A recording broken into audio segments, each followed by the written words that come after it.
आतंकी नजीर अहमद आखिरकार पुलिस की गिरफ्त में आया। 1993 सहारनपुर देवबंद ब्लास्ट।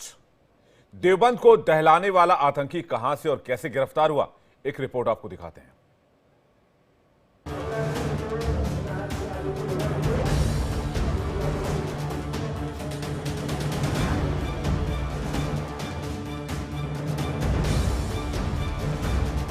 नजीर अहमद, मुस्तफा बानी और जावेद इकबाल, ये तीनों नाम एक ही शख्स के हैं।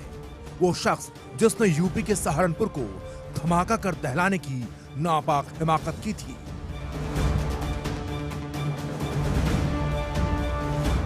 धमाका आज, कल, परसों, हफ्तों या महीनों पहले नहीं, बल्कि बरसों पहले अंजाम दिया गया था।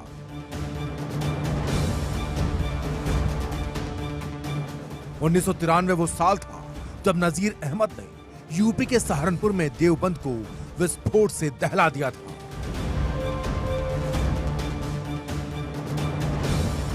धमाके से दहलाने के बाद आतंकी नजीर यूपी एटीएस के रडार पर था, लेकिन नजीर इतना शातिर है कि भेष बदलकर, अपनी पहचान बदलकर, अपना नाम बदलकर 30 साल तक यूपी पुलिस और एटीएस को चकमा देता रहा।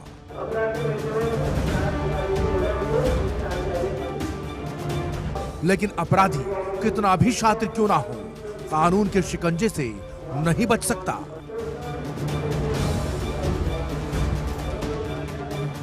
और यूपी एटीएस ने श्रीनगर में रविवार यानी 17 नवंबर को उसे धर दबोचा।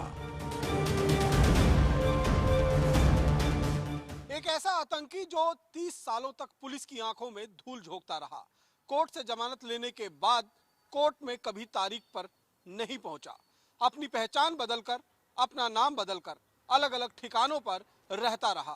लेकिन इस बार यूपी पुलिस की एटीएस टीम को चकमा नहीं दे पाया। यूपी एटीएस ने उसे श्रीनगर के बडगांव इलाके से धर दबोचा।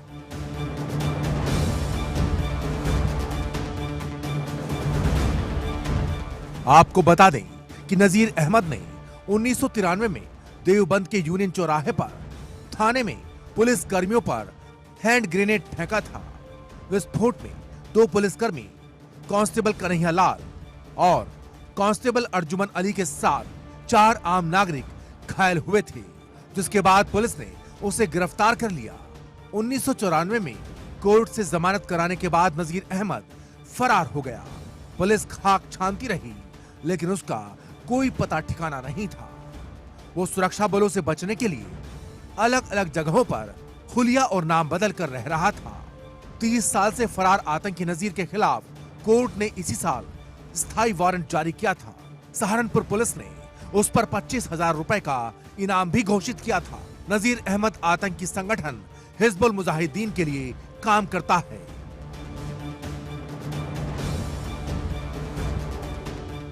यूपी एटीएस उसकी सरगर्मी से तलाश कर रही थी। कोर्ट के स्थायी वारंट के बाद एटीएस की टीम लगातार उसकी धरपकड़ की कोशिश में जुटी थी और एटीएस को नजीर अहमद के श्रीनगर में होने की भनक लगी।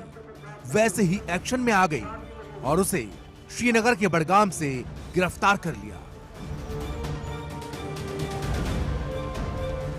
मई के महीने में इसके विरुद्ध स्थायी 2024 मई में इसके विरुद्ध स्थायी वारंट माननीय न्यायालय द्वारा जारी किए गए थे। इसके उपरांत वरिष्ठ पुलिस अधीक्षक महोदय द्वारा इस पर 25,000 रुपए का गिरफ्तारी के लिए इनाम भी घोषित किया गया था। कल 17 नवंबर 2024 को एटीएस फील्ड यूनिट सहारनपुर एवं थाना देवबंद की संयुक्त टीम द्वारा इसे इसके हाल पता बडगाम जिला जम्मू कश्मीर से गिरफ्तार किया गया है तथा आज इसे माननीय न्यायालय के समक्ष पेश किया गया है और इस पर स्थायी वारंट भी जारी थे। तो इसमें आगे की कार्रवाई की जा रही है।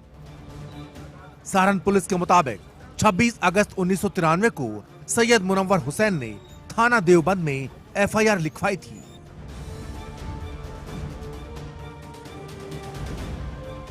जिसके बाद 26 मई 1994 को फर्जी दस्तावेजों के साथ उसे गिरफ्तार किया गया था।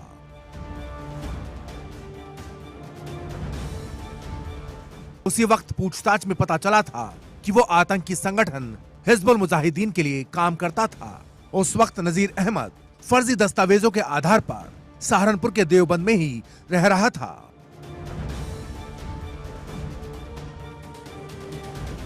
और उसने लोगों में दहशत फैलाने की नियत से पुलिस थाने पर ग्रेनेड फेंका था।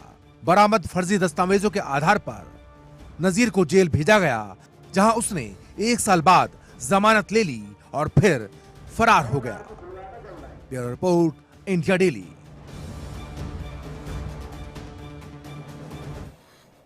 इस खबर पर हमारे साथ retired major general VK Datta sir जुड़ रहे हैं। सर, स्वागत है आपका सर। और रमन सैनी हमारे साथ जम्मू कश्मीर से जुड़ रहे हैं। रमन के पास सबसे पहले चलते हैं। रमन, आखिर ये 30 साल से छुपा हुआ था तो यूपी एटीएस के रडार पर कैसे आया? जी देखिए, राजनीति में आने का और चुनाव लड़ने की ख्वाहिश जो थी वो इसको कहीं ना कहीं यूपी की एटीएस जो थी उसके रडार पर लेकर आई, क्योंकि जिस तरीके से इसने जो हाल ही में जम्मू कश्मीर में विधानसभा का चुनाव हुआ था वहां से इसने बड़गांव से बाकायदा नामांकन जो है वो भरा था और उमर अब्दुल्ला के अगेंस्ट जो है इसने इलेक्शन लड़ा था। और यही गलती जो है इससे कहीं ना कहीं हुई, जिसकी वजह से जो इसकी कंपेनिंग का वीडियो और फोटोज जो है वो सोशल मीडिया पर जब वायरल हुए, तब यूपी एटीएस के पास एक जो मुजरिम है उसने इसकी पहचान की और उसके बाद यूपीएस एटीएस की एक टीम जो है वो कश्मीर के बड़गांव में आती है। बाकायदा इसकी फिजिकल इंक्वायरी जो होती है और पूरी तरीके से तफ्तीश करने के बाद ये भी पुख्ता हो जाता है कि ये वही नसीर अहमद वानी है जिसकी तलाश पिछले 30 सालों से यूपी की एटीएस कर रही है। तो फिर उसके बाद एक पूरा ऑपरेशन जो है वो प्लान किया जाता है और उस ऑपरेशन के तहत इसको वहां से गिरफ्तार कर अब इसे दोबारा सहारनपुर ले जाया गया है, जहां पर इसको कोर्ट के सामने कमाल है ये कि 30 साल के बाद दत्ता सर 30 साल तक ये छिपता रहा, हाइड एंड सीक खेलता रहा और उसके बाद चुनाव लड़ने की हिम्मत तक दिखाई।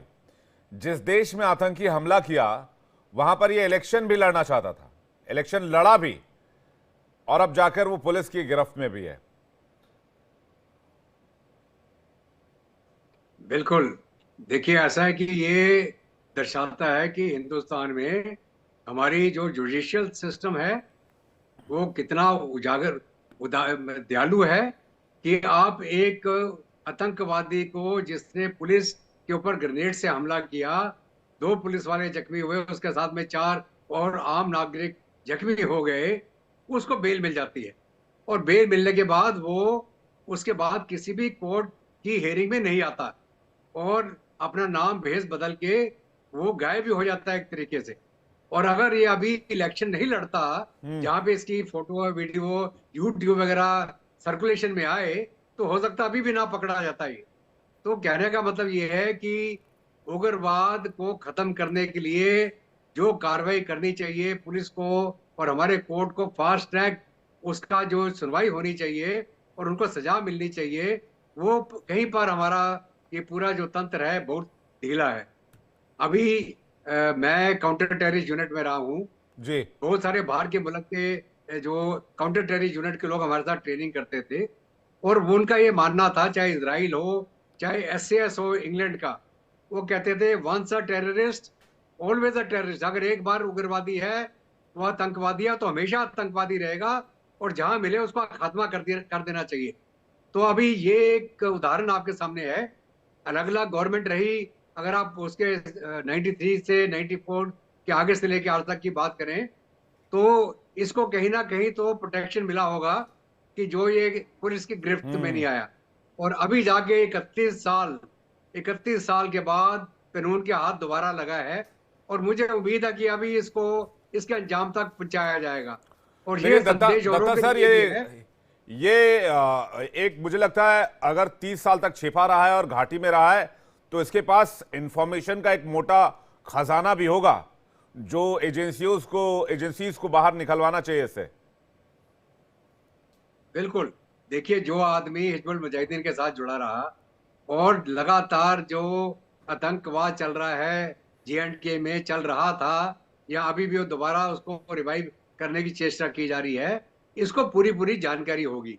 और वो जानकारी तो अभी हमारे NIA भी निकलवाएगा, हमारा ATS भी निकलवाएगा और भी जो हमारी एजेंसीज हैं वो इसके साथ जो पूछताछ के बाद वो हमें पता चलेगा कि कहां पर और कितनी गहरी और कितनी परतों के अंदर ये उग्रवाद का जो कार्रवाई चल रही है हिंदुस्तान में, इसमें कौन कौन लोग इन्वॉल्व हैं, वो कहाँ कहाँ पे हैं, उनका अता पता क्या है, वो ओवरग्राउंड वर्कर कितने हैं, और जो एक्टिव जो टेररिस्ट है वो कितने हैं। तो काफी सारी इंफॉर्मेशन मिलेगी। तो जी। मुझे उम्मीद है कि ये जो एक ये पकड़ा गया है अभी, इसके जी बाद हमारी सिक्योरिटी फोर्सेस को आगे चल के एक्शनेबल इंटेलिजेंस भी मिल जाएगी। ठीक है, रमन से एक जल्दी सवाल लेते हैं। रमन, क्या उसको यूपी के लिए लेकर यूपी एटीएस वहां से रवाना हो गई है? जी हाँ, बिल्कुल। देखिए, एतवार को उसको पकड़ा गया था, रविवार को उसको पकड़ा गया था और सोमवार को ही शाम को यूपी एटीएस जो है इसे सहारनपुर के लिए रवाना हो गई थी। लेकिन सबसे बड़ा सवाल यही, जिस तरीके से दत्ता साहब कह रहे थे कि अब जम्मू कश्मीर में अभी एक नसीर अहमद वानी जो है, जिसका खुलासा हुआ है, जो आतंकी था और सफेद पोश बनकर कश्मीर घाटी में रह रहा था पिछले 30 सालों से अपनी आइडेंटिटी को छुपाते हुए। अभी न जाने कितने और नसीर अहमद वानी कश्मीर घाटी के अंदर और होंगे।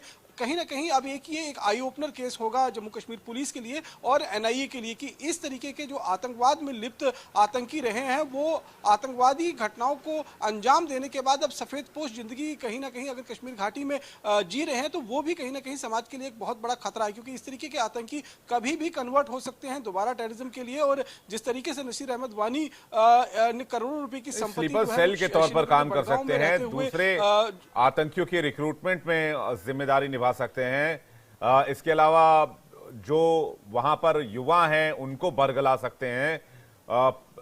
जो टेररिज्म आउटफिट हैं, जितने भी आतंकी संगठन हैं, उनके साथ कनेक्शंस हो सकते हैं।